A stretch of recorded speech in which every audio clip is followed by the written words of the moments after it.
Hey everybody, Roger Levin here with your orthodontic practice production pearl of the week.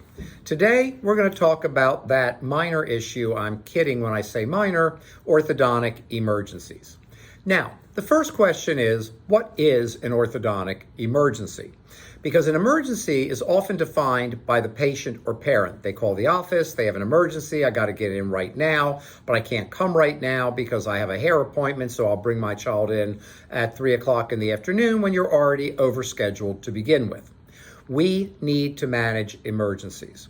At Levin Group, in our management consulting, we've spent years studying policies, regulations, processes, systems, and we want to do all that with the parent or patient perceiving 5-star customer service. But patients don't control your schedule. The practice needs to control the schedule. And yet, it's easier when we get a call for an emergency just to stick them in somewhere. And then the excuse is, well, it's an emergency.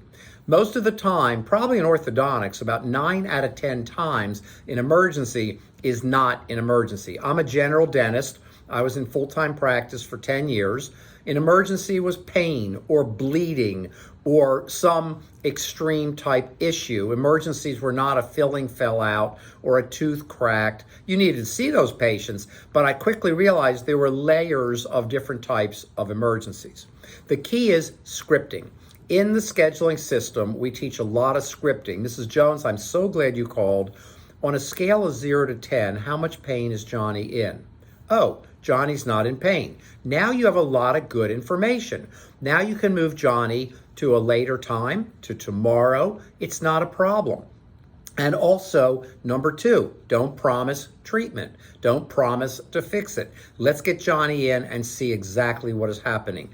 Hi, Johnny. Wow, you have this. We're going to make sure there's no wire sticking out, no discomfort, no problem, no impingement on the gingiva that might hurt. And then we'll get you back to treat this and fix it in full where we have time. Now, in our scheduling system, not the purpose or objective of this pearl today, we talk about the overflow chair. And if you have an extra chair, which will have an assistant, and you put many items in there, your observation patients, late patients, patients that come on the wrong day, and your emergencies, because you don't promise to get them in and out in 10 minutes. It's an emergency. We'll squeeze you into the schedule as quickly as we can.